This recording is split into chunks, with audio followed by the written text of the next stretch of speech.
La chose la mieux partagée du monde. Let us leave the Brechtian young Hegelians to rest, together with its eternally bad conscience for never proceeding far enough from theory to praxis. Let us look past the mannerisms of its new objectivity, pugilist morality, with which the sultry 19th century transitioned into the cool 20th.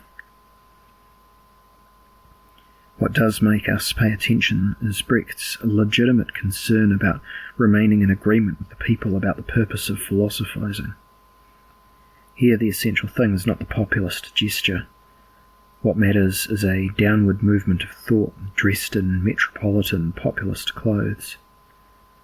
It also existed in the ethnic costumes that have long since seemed silly to us. The way down. This motif is completely inseparable from the impulses of post-metaphysical philosophy and modernity. Abiding in the abject, seeing the world in a perspective from below, anchoring in the banal. Thus and similarly do the guiding programs of a thinking that engages in the mundane resound in order to finally grasp the realness of reality in a non-metaphysical way. However, the great rush of philosophy towards everyday life is the opposite of bending the knee before bon sens, which was once claimed to be the most fairly distributed thing in the world. By lifting the banal philosophically to a higher level, it proves to common sense that it does it no good to be so well distributed. For common sense, everyday life remains a prison from which every life that has not resigned itself to it nevertheless dreams itself free. Philosophy, on the other hand, wants to break out of its empty rooms and into the post-metaphysical fullness of human life, and the mundane is thus the promised land of the tangible. There people can be found as they are. You surprise them in the middle of work. Self-generation of the species. During sexual activity, while with children, and in kitchens, and even in the application of rules of linguistic understanding, and in convivial self-indulgence. Weird and wonderful creatures who make full use of their provisions with sets of everyday knowledge. Intoxicated by these discoveries, metaphysics-weary thinking plunges into the depths which compensate it abundantly for its loss of idealized height. A hermeneutic of the banal blossoms out of these newly discovered depths, explaining to us what an amazing mystery it is if we make the effort to be there.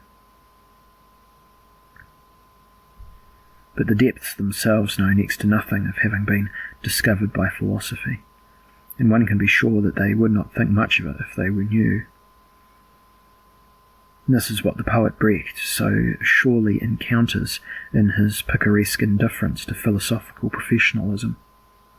He thinks, like the people, because he aims at a point where we are done with philosophical understanding, with quote-unquote giddy head and light hands, as our colleague Hofmannsthal says. At the point where the depths have their lowest level and centre of gravity, the weight of the world presses down on the individual and would crush them if they had not learned how to squeeze out from under unbearable weights. By understanding the depths, the mind also unburdens the burdening nature of reality. One is a philosopher there, where one can endure something. What counts here is knowledge as an act of persevering, and endurance as a form of understanding. The banal wisdom of the low sees life from the very outset as a nexus of burdens, a web of effort and discomfort. One does not dare talk about being in the world here, it would sound too luxurious. But that is not to say that conscious life first takes blows and carries burdens, and in addition possesses an idea of the world as burden and a blow. Rather, the world is made available to us to the extent that it has made us understand its weight. in the extremely rudimentary knowledge of everyday life, which in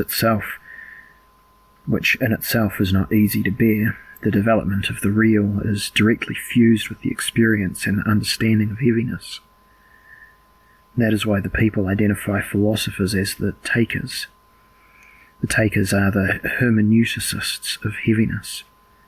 When the world clears in front of them, it always approaches them as a burden that rests on the shoulders of an ability to understand and endure. Does philosophy now suffer from an Atlas complex? Does it continue its ambition of understanding everything under the auspices of carrying everything? The brave soldier Schweik shakes his head wearily. He immediately declares his incompetence as soon as the metaphysical Atlas game is to be played with the world. No ambition, no talent, no time.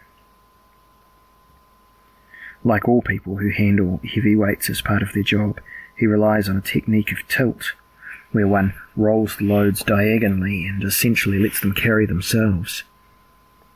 It does not relieve the strain entirely, but it shows us a way to put the burden into the least strenuous relationship with the ground. The effort that remains is still in the top margin of what we must cope with, but without being crushed. The regression into the commonplace reaches its destination with these old stonemasons. What is right is what can still be moved.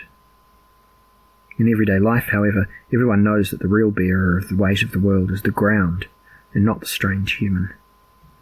The gravity of the commonplace sets limits to the wantonness of theory, even if it may always dream of heroic weightlifting that does not let the great burdens of reality rest on the anonymous ground, but places them on the grounds that oppose the world from within the subject. As long as philosophical thinking exists, it also knows the temptation to deal with the weight of the world in a frivolous way.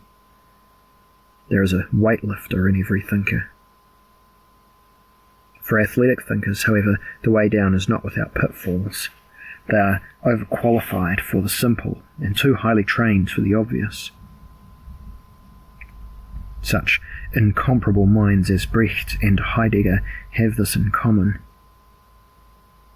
Neither the lyricist with a penchant for boxing matches, nor the masterful thinker from the Black Forest can escape the temptation to extol the way down as a climb towards the thing itself.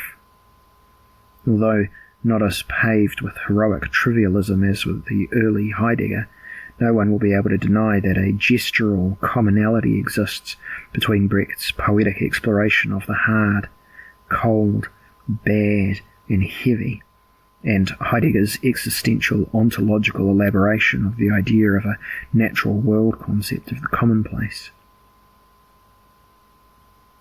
Both tread on a post-metaphysical terrain in the broadest sense, where the spirit must befriend its finiteness and corporeality. Yet both are ontologically playing the strongman game, and both are enchanted by their own power.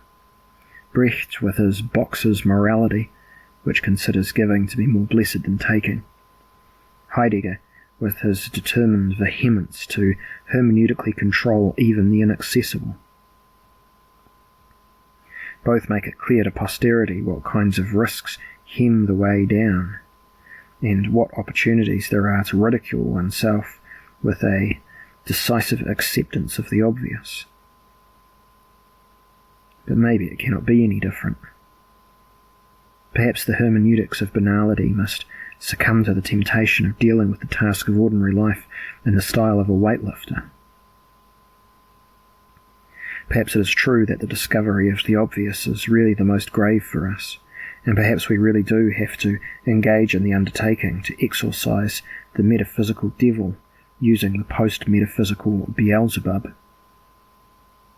Well then, philosophers, another endeavour for you should you wish to indulge. We will extol the descent as a high-altitude ascent. We will sell bottled water to the river, and tirelessly defend the thesis that nothing is as incomprehensible as the obvious. In this way,